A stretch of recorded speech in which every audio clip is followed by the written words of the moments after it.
Well, not long after it returned to the skies, and SAA is already dealing with unhappy employees.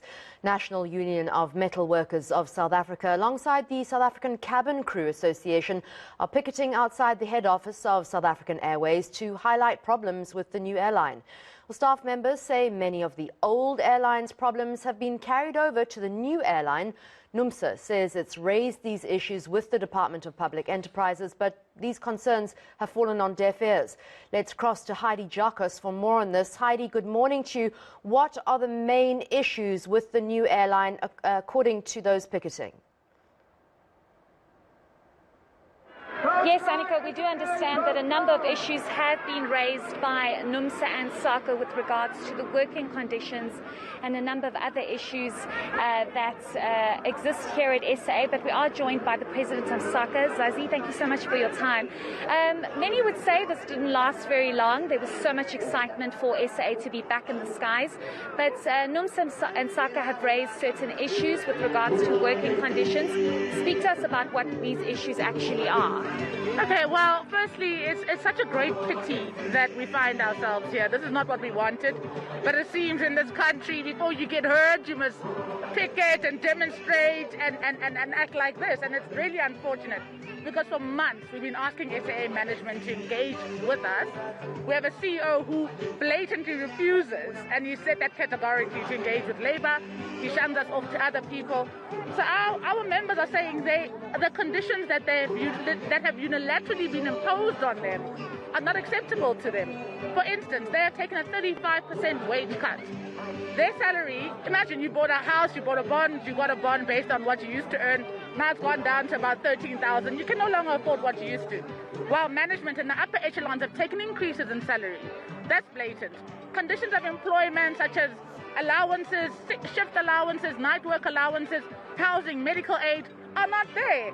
And this was done unilaterally. And they are told to, be grateful you have a job. And this is why they're here. We've cried, they've spoken to us, they've spoken in corners, but today is a demonstration, a petition around how they've been abused by this company in the name of Team SAA, the new SAA. This is not the new SAA when people are this unhappy and management is not speaking to Labour. We need to collaborate and talk if this new SAA will be successful. Speak to us about what your plan is going forward, because we do know that SAA had over 3,000 staff members and now it's just under 1,000. It's a lot smaller, it's a lot leaner. What is the plan going forward? Because the state the airline is in at the moment, it cannot afford a complete shutdown or a complete down tools. So what's your plan going forward? You're going to hand over the memorandum and then what? Yes, I mean, right now we haven't disrupted operations. These are people that are off, that are here to come and demonstrate. But our plan, obviously, I mean, we want eventually people that have left to be reabsorbed. But even before that, we have people on training layoff that are idling, that don't know whether they're coming or going because they're not at the CCMA in terms of training layoff, because SAA could not provide audited financial statements.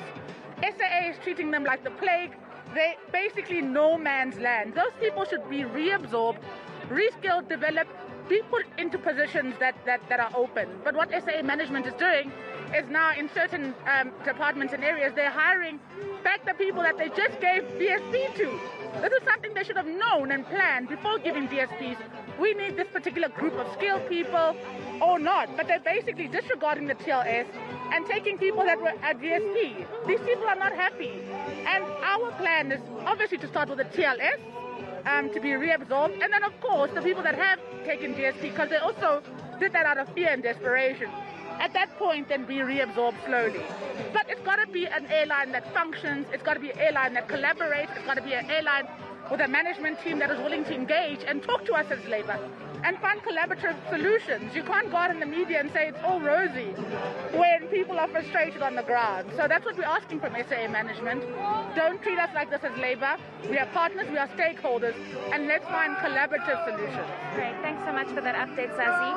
As you heard the president of SAA indicating, it's sometimes not all that rosy, Annika, and there are a number of issues that the workers here have been subjected to that they are, of course, unhappy with. It's important to highlight that that eNCA has reached out to SAA to get further comments and clarity, not only on this petition that we are seeing here outside Airways Park, but also at the fact that certain routes were supposed to take off as of the 27th of September.